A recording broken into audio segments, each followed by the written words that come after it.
Today we are talking all things alcohol. Everyone's going on new diets, cutting foods out, cutting sugar, cutting alcohol. Have you cut out alcohol yourself? I'd love to hear if you have, what you've noticed has changed and improved, or if you've noticed no difference at all. It's probably the most common question that I've received in the last 5 years or so, especially since COVID hit. Should I stop drinking alcohol, and how is alcohol impacting my lifestyle, my sleep, my recovery, and my cycling? And what's really been interesting is I've seen a huge shift in society and in everyday sort of life of more people being open to drinking less and more people actually intentionally choosing to have alcohol-free drinks when they're eating out or going to the pub with friends, which has been really interesting to observe. And I can think of a couple of times of situations that are really different. I was at a dinner with Rafa last year in Mallorca. There was 50 cyclists at the table, and maybe say 40 of those people were drinking beer. Only 3 of those beers on the table, 3 or 4 of those beers were actually alcoholic beer. All the others were non-alcoholic beer. That was a really big different shift that I've seen in the last couple of years. Also, another example that I saw last week, I was in Adelaide for Tour Down Under. I was talking to some clients and their friends, and they were just commenting about how things have shifted amongst them and their friends, where now they're all drinking alcohol-free beers instead of the regular beer because they've found that they enjoy life more, that it doesn't wreck them the next day, they're not having the hangovers, and they just feel generally better. So I think it's a really interesting question as to whether you should or shouldn't drink alcohol. It's a very individual question that I think there's no real clear-cut right or wrong answer for that, but it's getting clear on like, okay, what is alcohol influencing? How is it influencing your life? And how can you make a shift or a change? So for me, I'd always be thinking about, like, can we reduce? Can we swap? Can we alternate? Can we exchange something else that perhaps might be a better alternative in that situation, rather than a clear-cut never drinking this product or having it in our life again. This has been the biggest change that I've seen in people's practice in the last couple of years. But I find that when people tend to go really extreme in terms of like cold turkey cut alcohol out, sugar, or whatever else it is, it often leads to that binge restrict sort of mentality. Like if we go extremes, like I can't eat it, I can't eat it, I can't eat it, it can often create a desire to want to have it more. I am always interested to see the experiences of people who have done, say, a dry January. What happens then in the weeks afterwards? Because sometimes people have been like, oh, I can't wait for January to be over so that I can drink again. And they just go back to their old habits. Or other people be like, oh, actually, I felt different and this made a difference. And I'm quite happy keeping alcohol out of my life, or just having it intentionally sort of sporadically here, there, and everywhere. When I am working with clients one-on-one and in my field framework, I get people to do a food diary. And for me, when I'm looking at the food diary, I'm not just looking at the numbers, I'm looking at patterns and getting people to write notes about what is influencing those food choices. And it could be stress, it could be boredom, it could be habit, and all of these things influence our food choices and our alcohol habits. So for example, it could be that someone is stressed, they get home from work and they unwind with a glass of wine.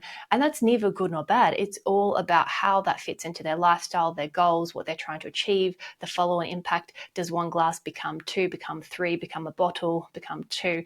I think it's getting clear on your patterns, your behaviors, and how do you want to change it? Because yeah, you might decide that you don't want to change it, and you might decide like, actually, I do want to change this.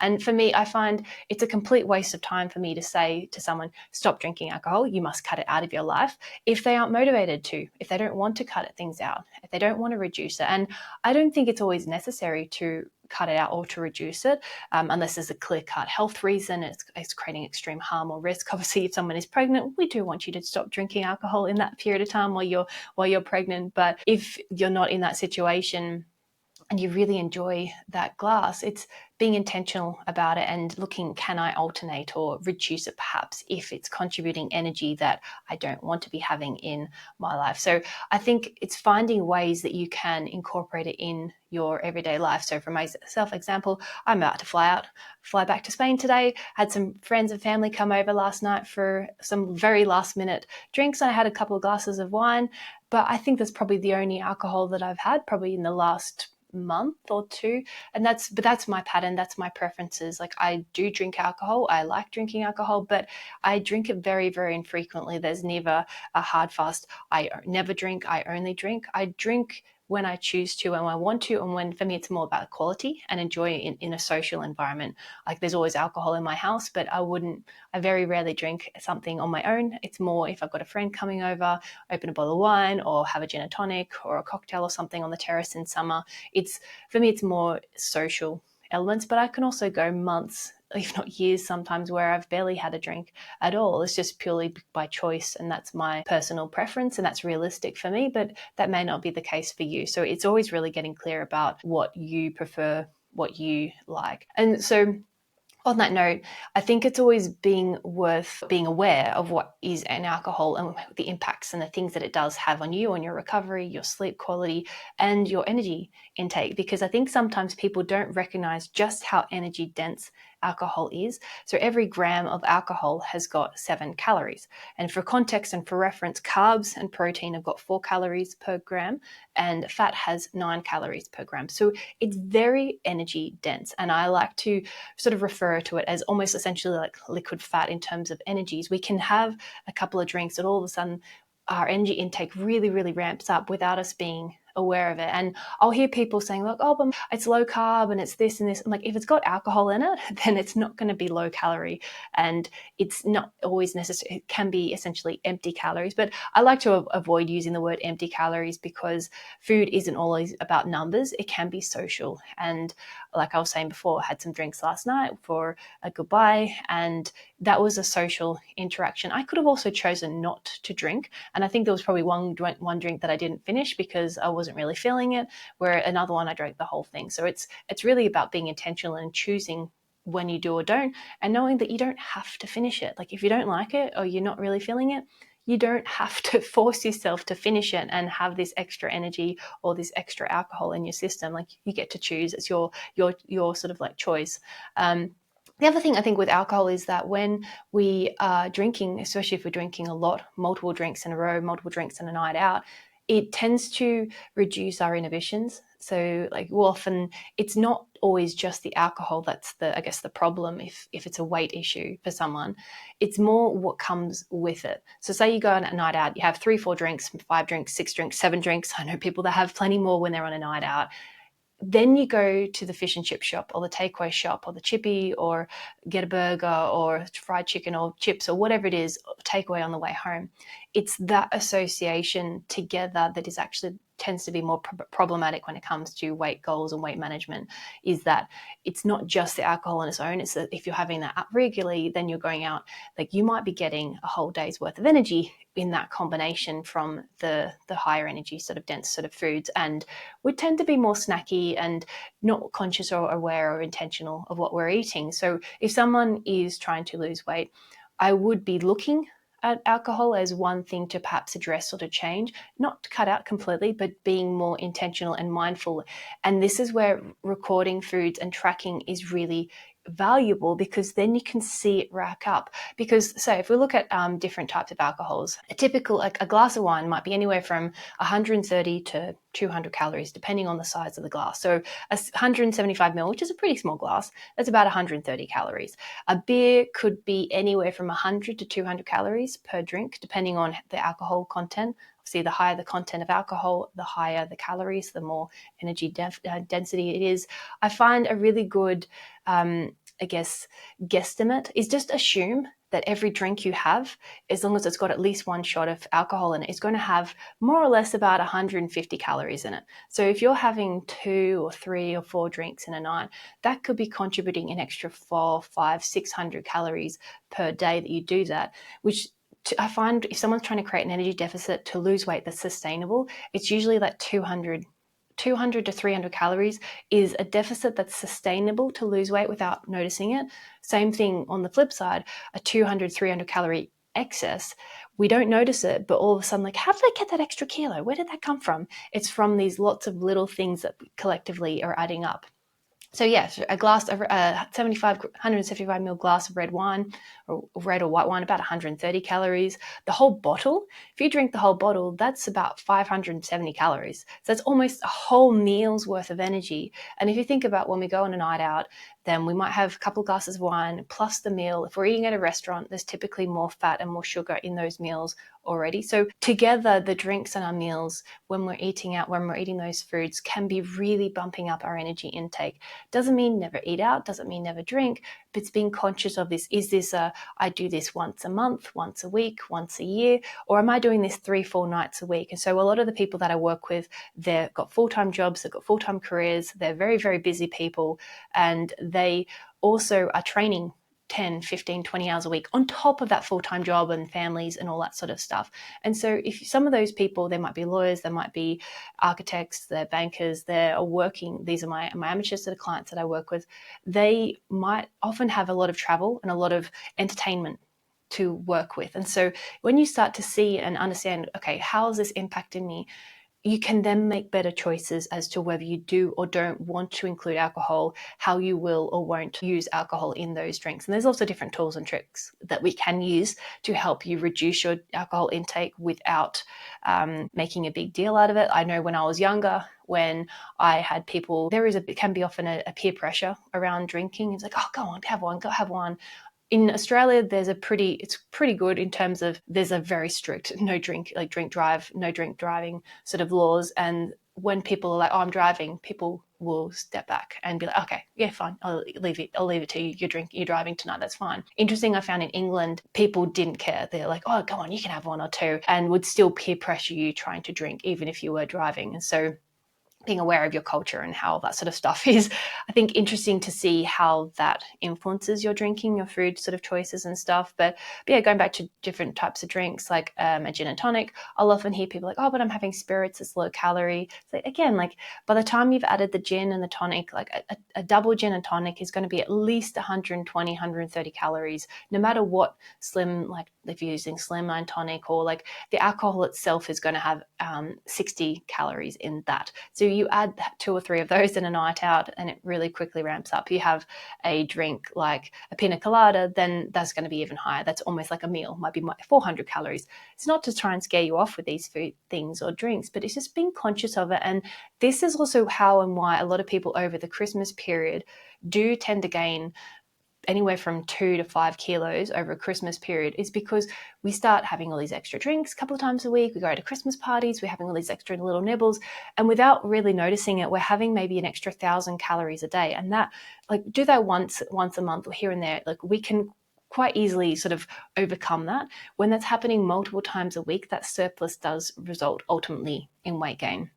And what I love when I'm working with people and I teach them the framework that I teach them is that most of them go through Christmas and go through those scary periods of time without any weight gain, without any changes in their body weight. Maybe it's gone up by 1 kilo, but it's gone up by 1 kilo, which they can lose within 2 kilos of getting back into their normal habits and patterns afterwards, because they're more conscious and intentional with their foods. They understand what's in it rather than being like, oh, who cares? It doesn't matter. Like I deserve it. When you intentionally allow yourself to eat things all year round, there's a lot less allure or desire, like, quick, I've got to eat it before I can never eat it ever again, kind of thing. And so, like, as I was saying, I think when we're thinking about alcohol and drinks, just assume for safety, to keep yourself safe, assume that every drink you're having is going to be about 150 calories. We can get a lot of food for that. And when I teach people through my framework, that I like to incorporate volume. We've got everyday nutrition, training nutrition, and racing nutrition. They're all separate, but they're related. And when it comes to everyday nutrition, we want to be adding volume into our meals, because yes, we could have a cheeseburger and eat a very, very small amount of food. We could have a couple of biscuits, very, very small amount of food that's very energy dense.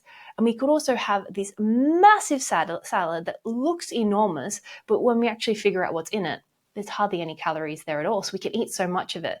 But we often overestimate what's in those big volume meals, which have lots of veg in them, and underestimate what's in perhaps the smaller volume meals that we can also eat plenty of them. So it's being intentional, understanding yourself, and playing around with different sort of products. And if I'm thinking about, if I was to give someone advice about what's the best time to be drinking in the day, I would probably be suggesting the middle of the day, so day drinking over night drinking, because essentially alcohol is treated as a poison in the body. And so it sort of stops digesting and breaking down everything. It's like, quick, we've got to detoxify this to keep ourselves so we don't essentially get alcohol poisoning, which is why when we drink too much, we do get alcohol poisoning, because we've drunk more than our body can break it down and detoxify it so we don't get really, really sick. It takes time to digest it and take time to break it down, which means that if you're having alcohol at night, it's compromising sleep, it's compromising recovery, and a whole host of different things because your body is trying to break down this alcohol.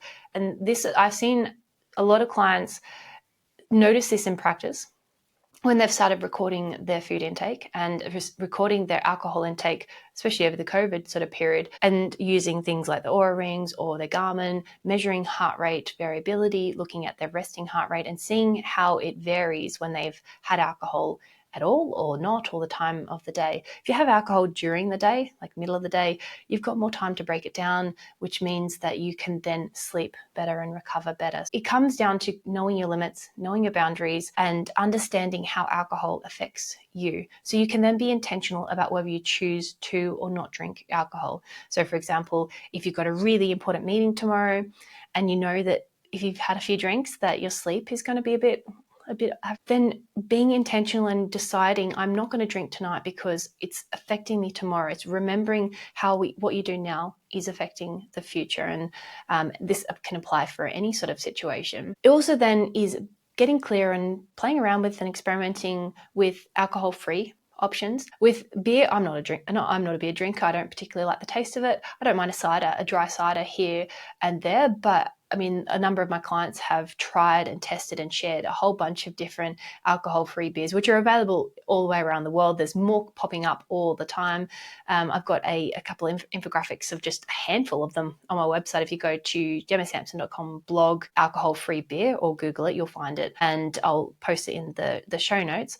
I've also found last year when I was in Australia, the year before, there was an alcohol-free gin brand that I found in Sydney called Sea Drift. I was really impressed with that because some of them can be a bit herby, but that one for me tasted very much like a normal gin.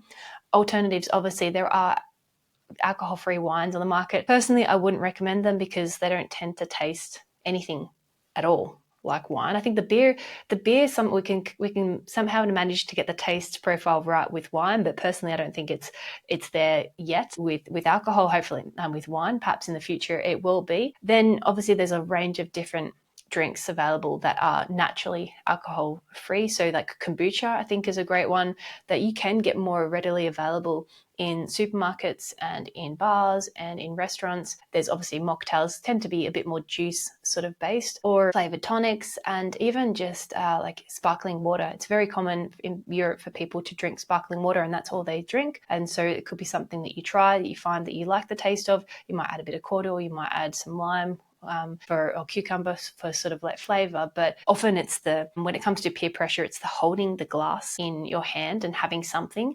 And I know plenty of people that will just put water in their glass. Maybe they've got the straw, but they've got some ice and they've got a cube of lemon. So it looks like there's an alcoholic drink in there, but it's actually just water. And if you use like that sparkling water, it also can give that false impression that you're drinking if you're not actually drinking. I know people that have, when they've been at venues, they've been at events, when they don't want to drink, but they don't want to make a scene out of it, like if someone's given them a round, they go back to the bar and they exchange, or they end up buying an alcohol-free one instead, or they swap it out, or they'll have a sip of it's almost like pretend to sip the real one. Again, it's finding strategies that work for you, that you like, that you feel good about, and you might enjoy drinking in one situation and not. So I think for me, it's really about alternating, swapping, and reducing, and being intentional about your food and your alcohol choices, knowing how it affects your energy intake, how it affects your sleep, and how it affects your day-to-day life and your performance. I talk a lot about performance, but it's not just about performance when you're on the bike. It's also about performance when you are cycling, you're cycling, but performance when you are at work or you're at home with your family and being present. And so I think what I would be challenging you when it comes to alcohol is should you stop drinking alcohol? Yeah, maybe just record it for a couple of weeks if you are currently drinking, or just assess if you've stopped for the last month. How do I want to carry on in the future intentionally? Do I want to keep not drinking? Do I want to drink intentionally, whether it's a party or it's an event and I want to, or do I actually enjoy not drinking at all? How does it align with the goals? How does it make you feel? What time and days I think when you choose when you're going to drink in advance, it can make it easier to follow through with. Whereas we can be more inclined to sort of get derailed from our goals when we aren't really clear on what we do or don't want to be doing with it. So yeah, I think I would be assessing, checking, just getting clear on the facts for you. How does alcohol make you feel? What is it contributing to your day? And is there swaps you can make? And how and when do you want to drink moving forward? And I know people that have decided and chosen to intentionally have that glass of wine every single night, but rather than like being like, oh, I'm being naughty, I'm being guilty, they're aware what's in it. They've tried without it and they've realized like my life is better. I enjoy my life so much more when I have a glass of wine at night. I unwind, and one glass is actually satisfying me. I've incorporated it into my daily needs. I know maybe it's affecting my sleep just a little bit, but it's not affecting it in a way that is really dramatic or is really noticeable for me that I want to change anything differently. So that's what I would be saying to you if you're my client and I was some of the things that we'd be talking about if alcohol was something you were wanting to reduce or to change or whether you're wanting to stop. That's all for today. Like, subscribe, fuel your ride, and I will see you next time.